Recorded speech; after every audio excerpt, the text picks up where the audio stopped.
And there, admiring the return of the Cup to Manchester United, my special guest tonight. Ladies and gentlemen, George Best.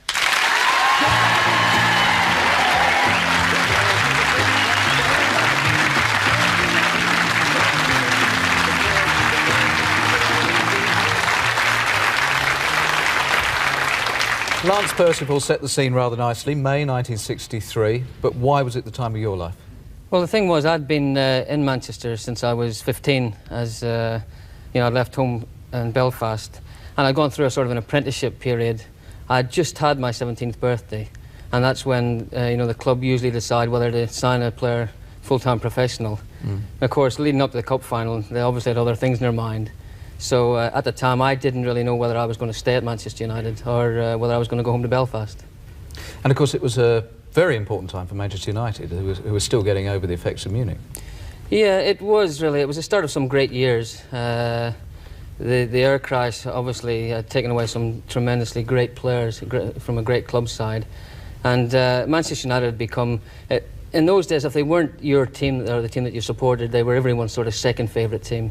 And this really was the start of some tremendous years for them. So it was very important to win this trophy. And we have with us this evening two members of that victorious Manchester United team, Pat Crerand and the captain, Noel Edmonds.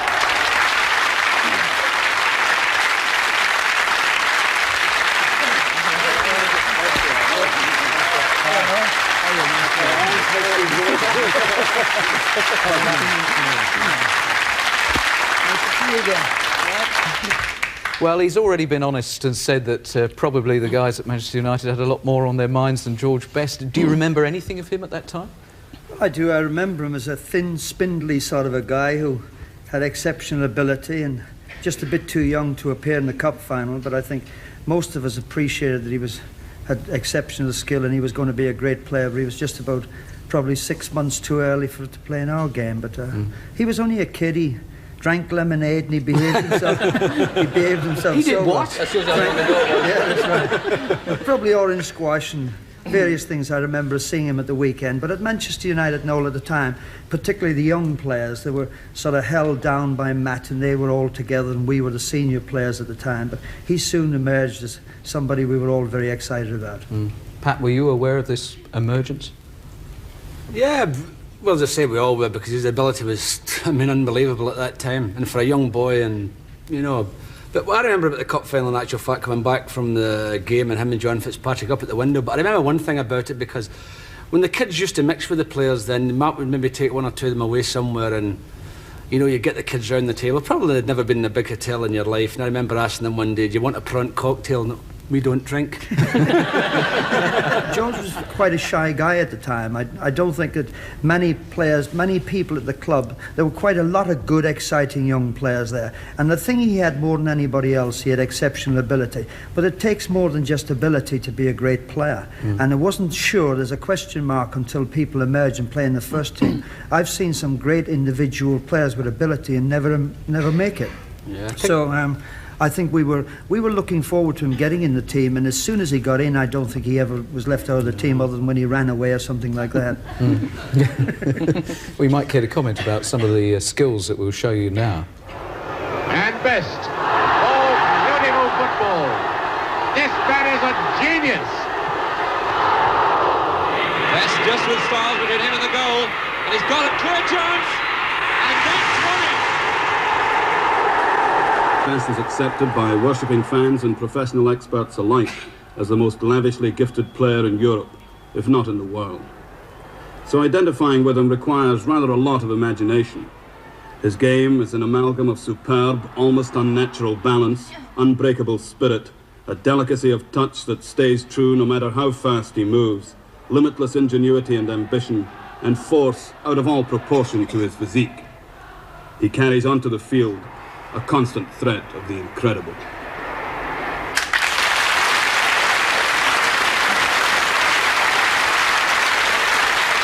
Having seen that, I mean, the skills are obvious, but from the professional's point of view, what was so special about him? Well, I think it was his ability and his balance, and one didn't ever realise whether George was a right-footed player, left-footed player. And there's not many players in the world that you cannot identify, and he could drop his shoulder and go both ways, and another thing one doesn't recognise when you're 16 or whether you're brave enough.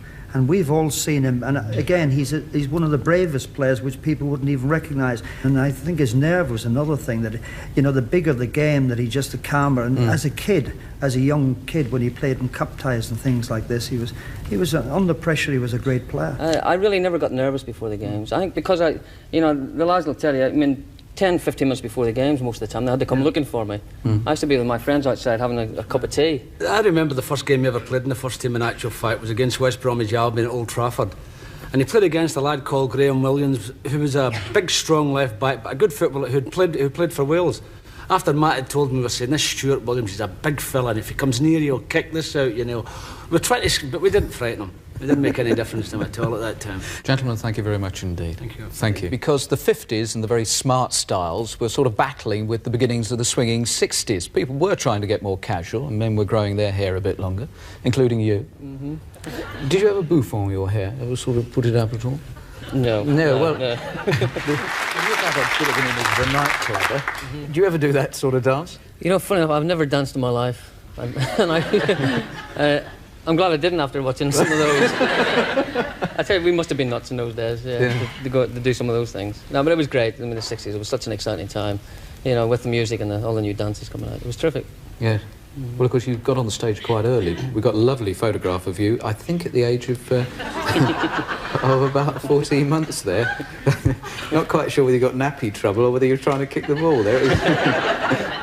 Family life back home, how much were you encouraged to be a sportsman? Very much so. My mother was a very, very good hockey player, field hockey. My father played amateur football, and from what I gather, a few of his pals tell me he used to kick a little bit. So, so there was that sporting side of it. And my father was always at me to kick with both feet and, you know, practice and practice. Well, we got him here to tell you off. Your father, Dick Best.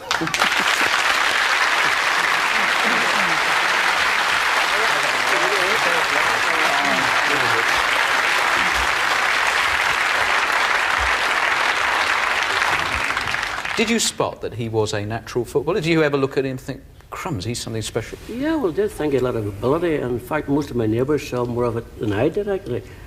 And I think the little thing that struck me was that he was so late, that maybe he was a little bit too late. Although I knew he was a wary type and strong for what the size. He was quite frail, really, wasn't he? Yeah, he was late. I wouldn't say he was frail, he was late, but sort of wary, you know. Seen more fat than a chip. But I use the word frail because that used to worry you in those early days, wasn't it? Oh, when I was a kid, you know, at school, all the girls used to make fun of me because I was so skinny, and it really got to me. You know, it became a thing with me. You know, I think I was the only kid in the school when it came to do PT classes or any sort of physical education. I wanted to keep my vest on all the time because I was so embarrassed about my. And of course, that made it worse. The more I did things like that, the more the girls took the mick out of me. Yeah. And it was always something that, because I know people that started to watch me, some scouts that started to watch me, and nothing seemed to come of it. And I always thought, you know, I was paranoid about it. I thought it was because I was so skinny, and I was never going to put on weight. Yeah. But of course, one man did spot you, Bob Bishop. Right, yeah, I mean, obviously I didn't know, but apparently Bob Bishop, who was Manchester United's chief scout in Northern Ireland, had been watching me. And actually, I think they arranged a special match where he watched me. And came to see the family one day and asked if I'd be interested in going. Do you remember that time when he came and called? Yeah. He came along with another lad from the Craig Boys Club where George played. And they said, would you be interested in letting George go to Manchester United? I thought, well, I mean, who wouldn't be? I said, well, if he wants to go, he goes of his own accord. So we called him off the street, actually. And I said, this man wants to know if you go to Manchester United. I think he didn't believe it, by the way. But then they got it sorted out, and off he went, done very well. Yes, he did do quite well, didn't he? And his early talents were spotted by a gentleman very famous in the game, Sir Matt Busby. He's the best player to come into football for a very long time. But not only that, he's a fantastic, he's got a tremendous temperament. He's away from his ability, and I have never seen a player that can beat players so close.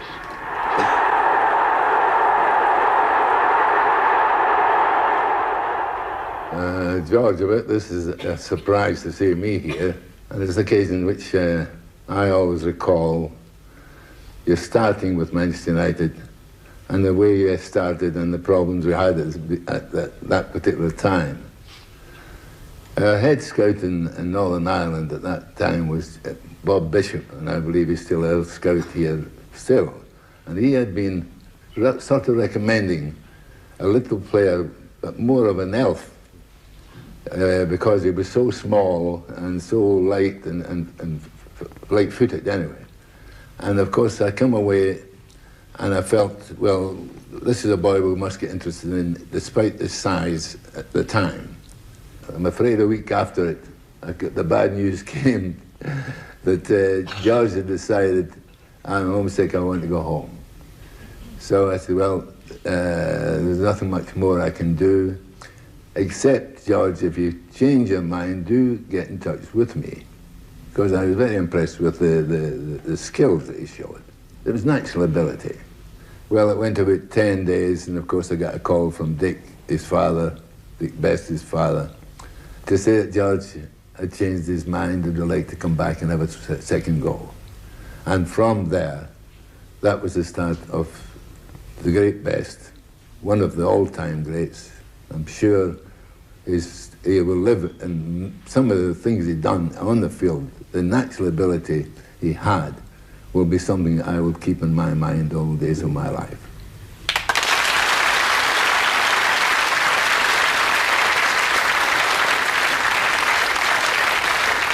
Dick, listening to that tribute from Sir Matt, has any of his antics since sort of irritated you as a father? Yeah, I'd say so. Yeah. Did you ever tell him? Try to. Yeah. I used to think he didn't listen, but I think he did, really, at times. Yes, and I love the idea that you got this great opportunity going to Manchester United and probably came back within 48 hours, along with this young gentleman, Eric McMordy.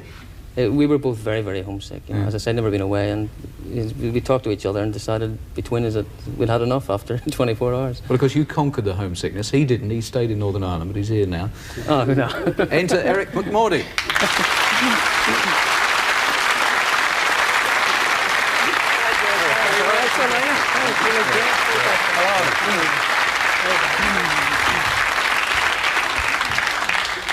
Do you feel that was an opportunity missed?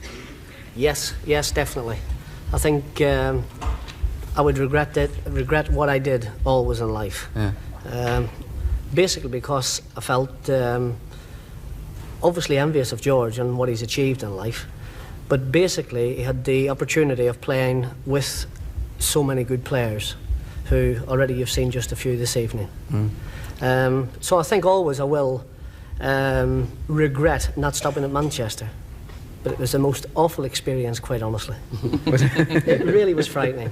Well, we're making it sound as if you haven't achieved anything, which is far from the truth, because you play for Middlesbrough. Yes. And you've both played together for Northern Ireland. That's correct. What's he like to play with? Terrible. No, quite serious. He means that because he doesn't get a kick when I play with him. That's something I wanted to ask. Is he a selfish player? Did you ever think, oh, for goodness sake? Of course we did.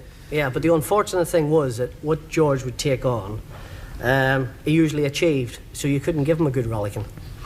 Where other players would break down, and obviously they got the verbal abuse of fellow professionals. Yeah. What are you doing now, Eric? Basically now we're involved in, we've got a business in Middlesbrough. I do a bit building for myself. I've got a general dealer's grocery shop. As little as possible, quite honestly. Well, thank you very much indeed for joining us this evening. Thank you. I mentioned earlier your association with the pop world. I mean, you were called El Beatle by one newspaper. Did you ever meet the Beatles? Yeah, I know Ringo reasonably well. Well, while you were... What first got you involved as a little girl footballer? Well, I think I was rather a tomboy. I used to go over the park and play with all the boys, and they got their own team up and asked me to join in because they saw that I could play. And it went on from there with the scouts and then at school, primary school. I just carried on playing at school, really. Were they kind to you, or were they typical little boys and kicked you all over the place? Well, I think they're all right, really. They just treated me like a boy. You know, they went in with the shots, you know, and the kicks, and I got my fair size of bruises. It was really good. And obviously you're very keen on continuing the line. What point did you get involved, Lisa? Just playing at school with Really? the boys. Do you have a hero? Do you have a footballer you particularly admire? No, not really. And what about you when you were playing at the age of 12 or whatever? I mean, did you have a hero in those days? Yes, I did. Jimmy Greaves. Jimmy Greaves? Yeah, family, We have really. something in common. He was my hero as well. He was? Greaves, yeah, tremendous. Yeah, great player. And what do you feel about ladies being involved in the sport? Funny enough, I've been living in America sort of most for the last 7 years, really, and there it is normal for the young girls to play along with the boys. I mean, I'm all for mixing of any sports. I think as long as they're out there running around enjoying themselves kicking the ball, it's a lot better than a lot of the other things they could be up to. Right. We've got a special little present for you. A football, which has been signed by all the footballers, including, of course, George, who have come on the programme, and one non-footballer. I've signed it as well. Thanks very much indeed for joining us. Good luck with your career, and good luck with all the sports that you get involved in. Thank you. George, we mentioned earlier a tremendous disaster. I mean, the terror of Munich lived on within Manchester United for a very long time. How aware were you when you were joining the club in 1963 of this sort of gloom hanging over? Well, I mean, as you said, it really was a terrible disaster because it's one of those things.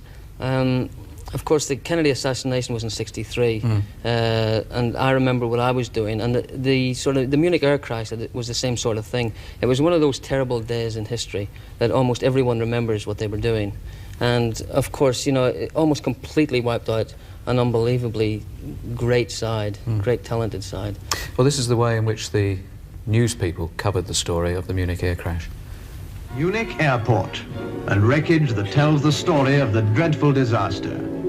Here's the story from two of the survivors, their goalie, Harry Gregg. Well, I was lucky I got out because my safety belt was broke and I cut out my hands and knees. Just as I got to the outside of the plane, I seen a few of the boys hanging about, Peter here, and I called him to come back. I heard a kiddie crying, it brought me to senses. I lifted the kiddie out and handed it to Peter. He took it away. Harry Gregg.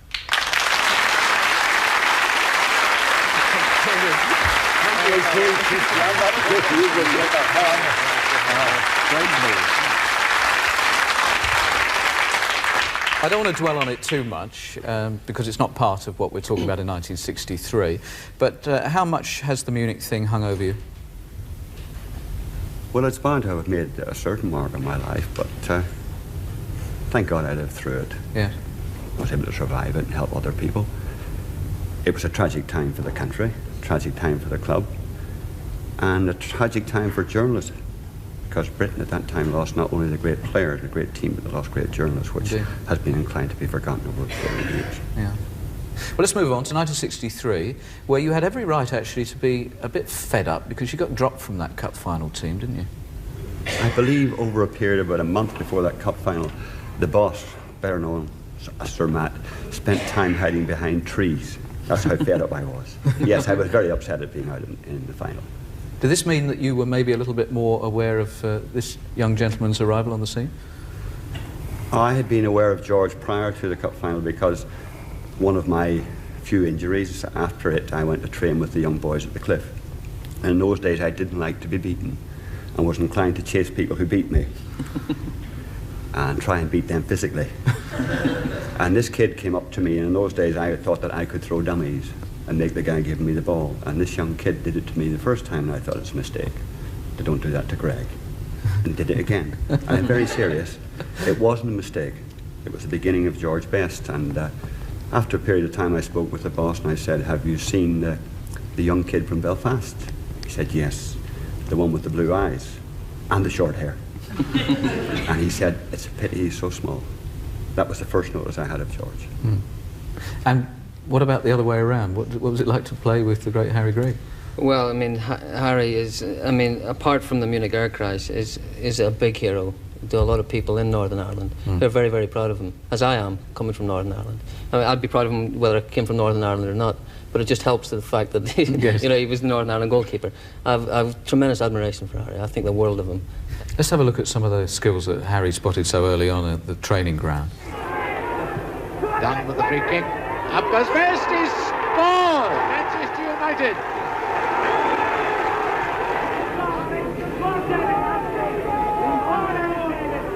Here comes Best again. What a player this boy is. He's got another. And Manchester United going to get number 6. It's Best. Loeb calling for it on the right with that cheekiest of all cheeky little flicks by this supreme cheeky chappie, George Best.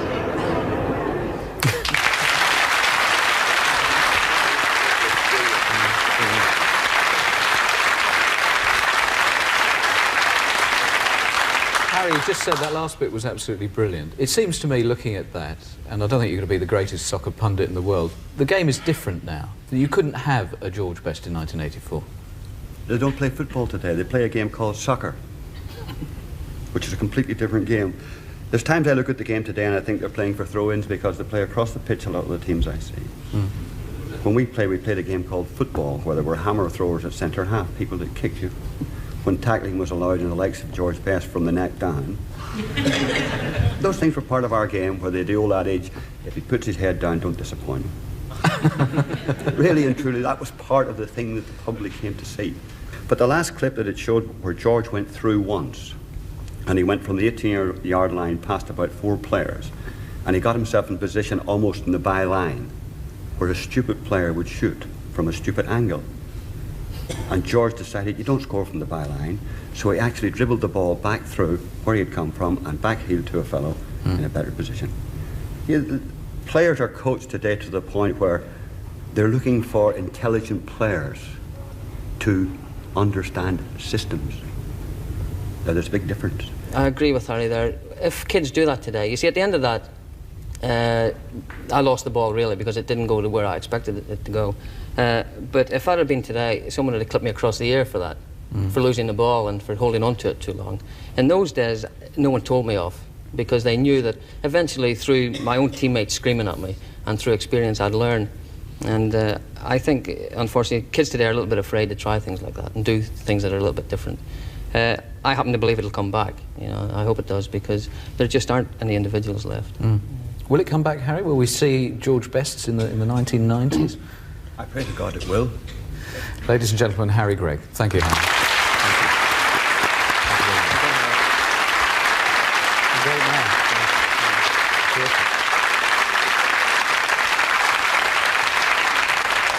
Well, the time of your life was May 1963, but my word, you've been doing a lot of other things with your life since then. I mean, you've hardly ever been out of the news. We've got some of the news headlines that you've been making. Best and girl in riddle of punch-up. George Best clobbered. I quit by George Best. Why I'm a bloody wreck. For the last year, all I have done is drink. Very honest comment, that. Jimmy Greaves has been very honest about his alcohol problems. Were yours as severe as his? Well, yeah, I would think so. I went through a terrible time. I mean, I said a year on that thing. I mean, it was a lot longer than a year. I'm lucky in a way. You know, I realised before it was too late what I was doing to myself. I just couldn't handle all the press and the publicity and the things that went with it. And I tried to hide through alcohol, and it just doesn't work. You know, and I got to a stage where I used to think that I couldn't do anything. You know, for instance, if someone had said to me, I'm going to sit and talk to you, I'd go and have a drink, you know, because I thought I could talk more sense, or I looked better, or I acted better. And it got to a stage where I thought I couldn't do anything unless I'd had a couple of drinks, which is obviously, I mean, the biggest load of rubbish ever. Do you find that you've got regrets now? No, that's the nice thing about the whole period of my life. I don't regret any of it, even the bad times, because I'm glad I've had to see it, the waking up, so to speak. I'm happy the way I've ended up. I have a beautiful son, you know, obviously I think the world of. I retain my health. I'm very, very busy at the moment. I'm doing a tremendous amount of coaching and travelling all over the world playing exhibition games. And it's nice, I'm my own boss. I haven't had a drink for almost a year. And the longer it goes, the less I feel like it. And so I tend to look at myself as how I've ended up. I could have been a hell of a lot worse off. And I was fortunate because, I mean, first of all, the year that we're talking about, I had 10 great years, and I just feel fortunate I was around at that time.